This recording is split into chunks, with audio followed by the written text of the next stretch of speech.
Planet of the Apes, released in 1968, was a huge cultural phenomenon, spawning 4 sequels. With the unbelievable success of the movies, talks were underway in 1971 by producer Arthur Jacobs to produce a Planet of the Apes TV series. It wasn't until after the release of the last film in the franchise, Battle for the Planet of the Apes, that plans for a TV show were made. Sadly, after the passing of producer Jacobs, that dream for a TV series was put on hold after Jacobs' production company, APJAC Productions, sold all of the rights of the Planet of the Apes films to 20th Century Fox. After this, the CBS network bought the first 3 ape films, which were sold to the network for $1 million each. The network would air the 3 movies on September of 1973 as Movies of the Week. The movies were a ratings success for the network, making it the perfect time to produce a weekly Planet of the Apes TV series. CBS and Fox began to work on the series. CBS at this time were looking for the next ratings hit and looked at many contenders for a new television show. They looked at Gene Roddenberry's Genesis 2 pilot, but they decided to focus on what they thought would be a ratings hit, the Planet of the Apes TV series. Rod Serling, creator of The Twilight Zone and the writer of the unused original script for the first Planet of the Apes movie, wrote 2 original proposed scripts, creating a basic premise for the show. Serling's scripts were very simply titled Episode 1 and Episode 2. Though his teleplays would go unused, some of his ideas and concepts were used for the series. The basic story outline of Serling's script was very similar to the first film and was about 2 astronauts who land on a strange planet after spending time in suspended animation on their ship. They of course encounter the apes and end up being put on trial. There was many other writers besides Serling who wrote original scripts for the series. There were 8 proposed scripts in total, which were never used. The unused scripts were Episode 1 and 2, written by Rod Serling, Hostage, written by Stephen Kendall, A Fallen God, written by Anthony Lawrence, The Trek, written by Jim Burns, Freedom Road, written by Arthur Rowe, The Mine, written by Paul Savage, and The Trial, written by Edward Laxo. There were many differences in the TV series than the movies. For one, the movie was originally set in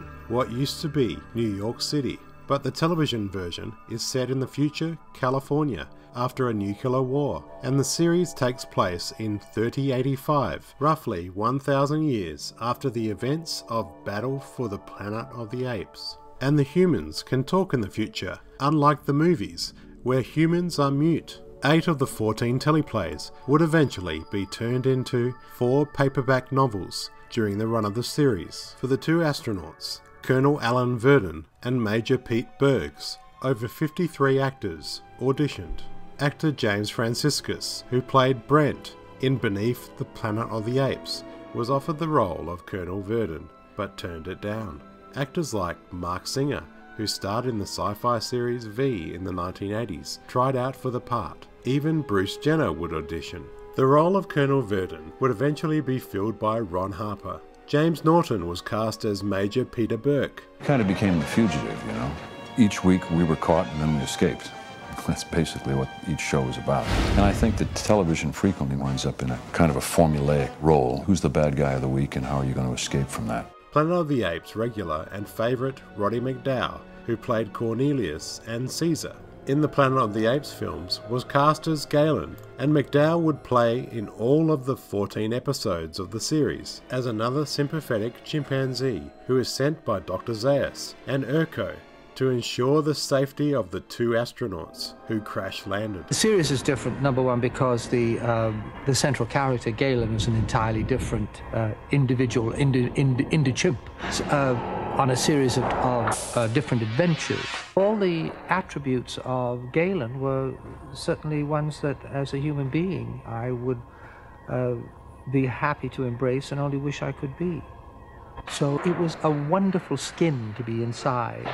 That character I adored playing because Galen was so full of fun, had a tremendous enjoyment of things. It was very inventive and great fun to do. I like Galen the best. The part of Galen was McDowell's first starring role in a television series. He would also star as a regular on the short-lived science fiction series The Fantastic Voyage in 1977. Actor Mark Leonard would star as the antagonist and villainous security chief, Urko, in 11 episodes of the show. Under that heavy ape makeup, it's easy to forget it's Mark Leonard, who is popular for starring in the Star Trek franchise, mostly as Spock's father, Sarek. He would also play the first Romulan in the original series episode Balance of Terror, and played a Klingon in Star Trek the Motion Picture in 1979.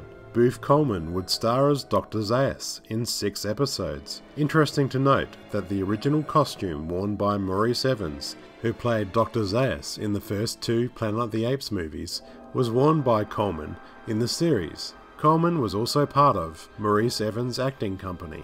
Jacqueline Scott starred in 2 episodes, The Good Seeds, and as Kira Galen's ex and surgeon in the episode The Surgeon. Originally, Kim Hunter, who played Zira in Planet of the Apes in 1968, was asked to play Zira in the episode The Surgeon, but she declined as she didn't want to go through the nightmarish makeup ordeal again. CBS ordered 14 episodes to be produced by Fox. The episodes would each cost $250,000, which at that time made the series the most expensive series on TV. The main shooting location for each episode was in a canyon at Malibu Creek State Park, which incidentally was the same location where the TV series MASH was filmed. The pilot episode of Planet of the Apes premiered on a Friday night in September the 13th of 1974 from 8 to 9 p.m. The original 24-foot spaceship seen in the first movie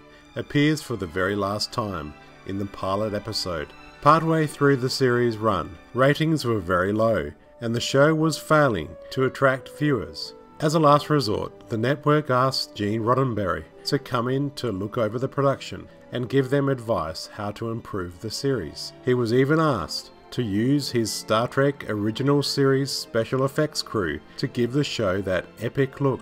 The plan was to shift the timeline back to the original film timeline and bring back the characters Zira and Cornelius. But this would never happen. During the shooting of each episode, many shortcuts were taken with the makeup during the production.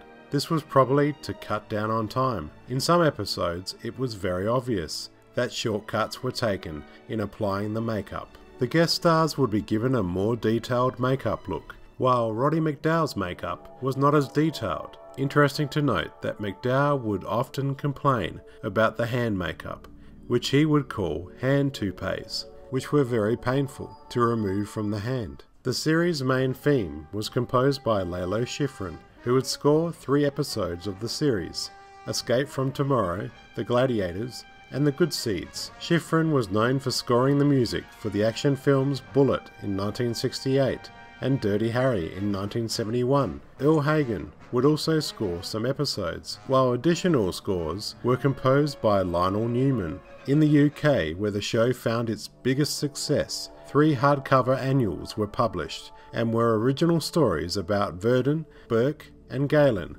There were also 4 audio adventures through Power Records. The series was certainly not as good quality as the Planet of the Apes movies, but is still worth watching. There is also an animated series that was made straight after the TV series, called Return to the Planet of the Apes, which was inspired by the Planet of the Apes original novel, and its concepts depicted a technologically advanced society.